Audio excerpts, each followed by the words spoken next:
All right, hey guys, today we're going to talk about a pretty depressing topic, which is surviving the Great Depression and how bad it got here in the United States, but it was also bad all around the world. So the questions are, in what ways did President Hoover fail to utilize government to rescue the economy? And also, we see a mass migration of people. Where do they go and why?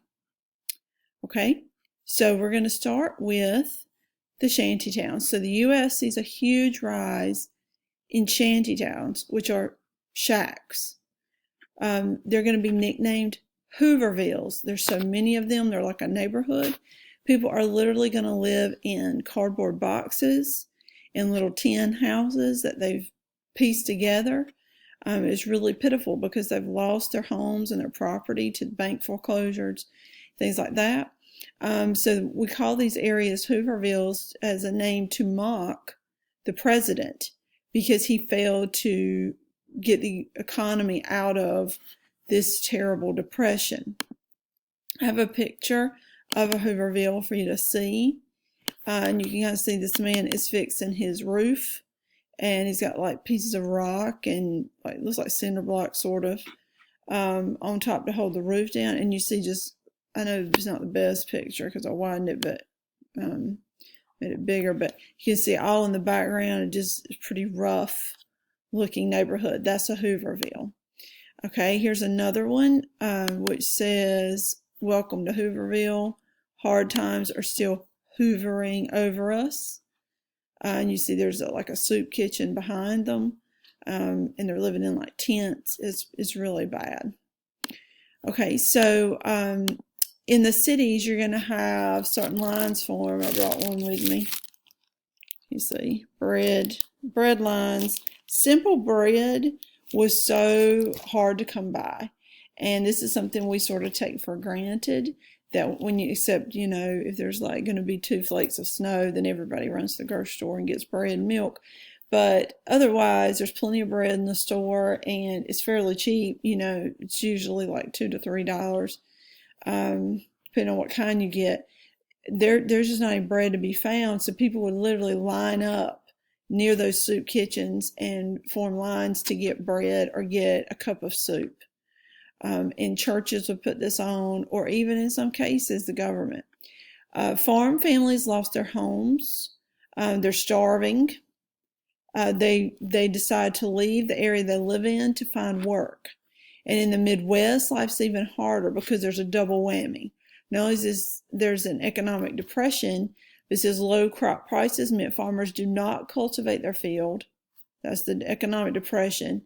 But then there's a huge drought in the Midwest, which leads to these dust storms, and the dust, the soil, whatever dries just to dust, loses its nutrients and just blows around in the dust bowl. It says 440,000 farm families, are counted in this. This isn't just individual people, left, for example, Oklahoma during the 1930s and headed to California.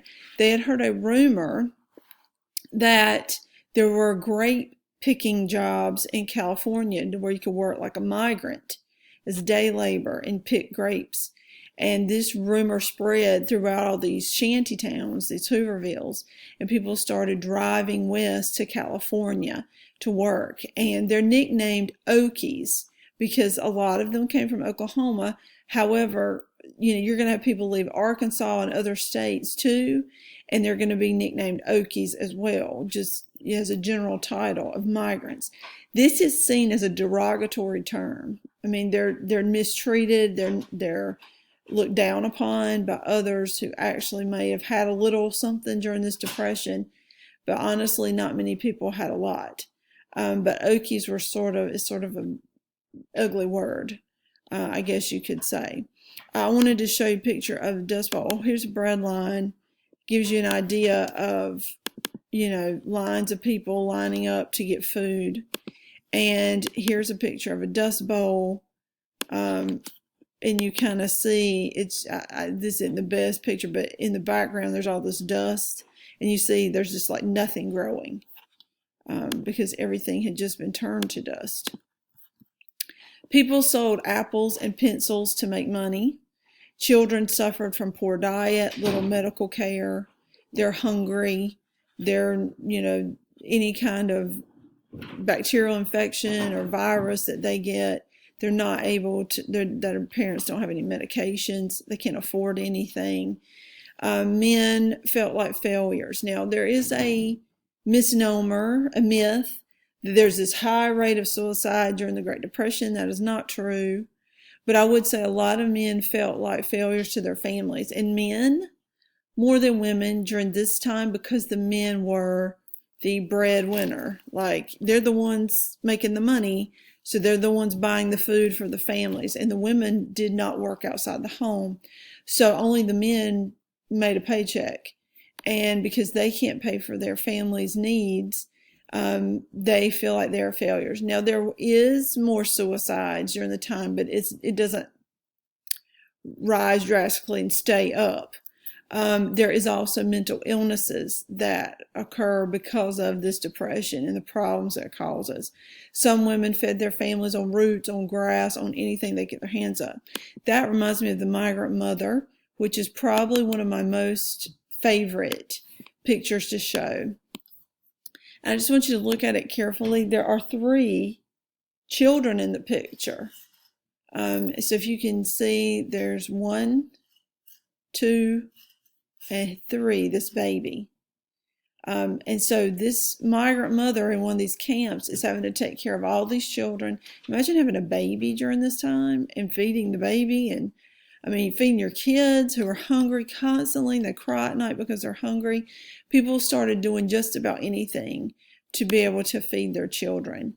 And you can sort of think of the ethical implications of that. When is it okay to steal? Is it ever okay? It's something for you to think about. So Hoover responds, don't get too excited. So he says, first of all, if the fundamental business of the country is on a sound and prosperous basis. In this quote, he's living in Never Never Land. I don't know what he's thinking here. Maybe in the White House things were prosperous where he was living, but otherwise it was not. He is going to push rugged individualism. And this is this belief that the American people would get the economy going, that there was no need for the government to intervene. And he believed this, that the people are rugged, they'll pull themselves up by their bootstraps, which is a saying. I brought a nasty, very dirty boot for you to see. See these straps right here, we call them straps, these little handles that you could pull you would pull your boots up, and you would, like, these boots are really dirty, you would get to work. That the people are going to get to work and the people are going to fix this. This was so much bigger than anything the people could fix. So it says he does, by 1931, do one more thing, and that is the RFC, Reconstruction Finance Corporation. You must know this. You must know this is the only institution he enacts, and it's where the government would give loans to businesses to prevent further business failure. So a loan, which means they'd have to pay it back, and this is not to individual people. It says not direct, here's this word, relief. Relief means a check to a person. So it was not direct relief to the individual people. And you might say, well, an individual person runs a business. Well, that's true, but I'm saying there weren't handouts of money to the individual citizens. It was only to business owners. It says the citizens are going to get really angry. They're frustrated. They're angry. And I want to show you really quickly this picture of Hoover speaking, and talking about how the people are going to pull themselves out of this. Notice the presidential seal here that also hangs in the back of our room on the flag, and him speaking. So the people are going to be upset. The Bonus Army is a group of 1,000 World War I soldiers who had been promised a $1,000 bonus, and of course they have not received it.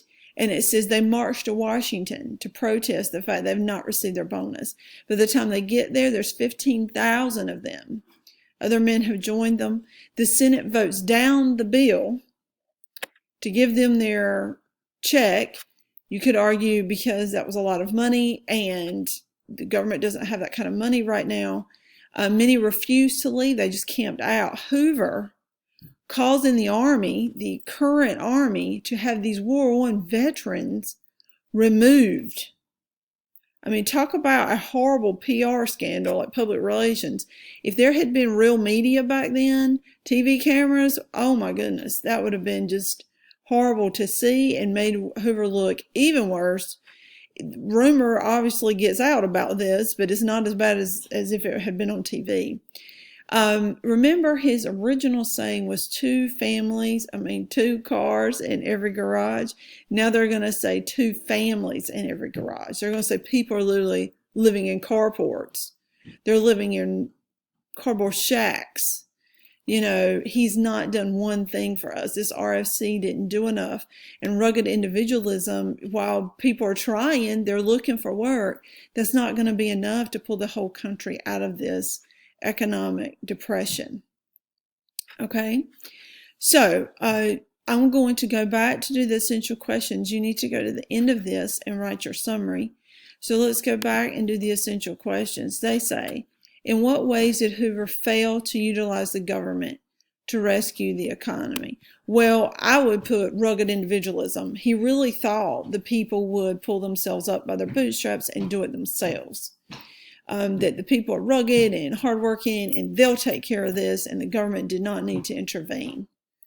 Okay, remember, he does do the RFC, but that comes a little later. All right, and then the other question, there's a mass migration of people. Where do they go and why?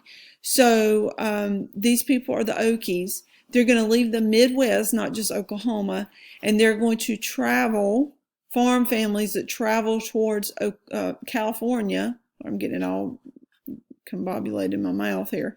So they leave Oklahoma area or the Midwest. They travel to California, and they want to work as grape pickers or migrants, day laborers. Unfortunately, many, by the time they get out there, there is no work for them. And then they struggle with, now what? Now what do we do that we're out here? Remember, these Okies are sort of looked down upon, mistreated, seen as kind of trashy, and a nuisance because they're moving into like California where there's already not enough space for people, and other issues that come out with the families make it pretty difficult living out there. Okay, you need to write 3 questions on the side, and you need to make sure that you write your summary. All right.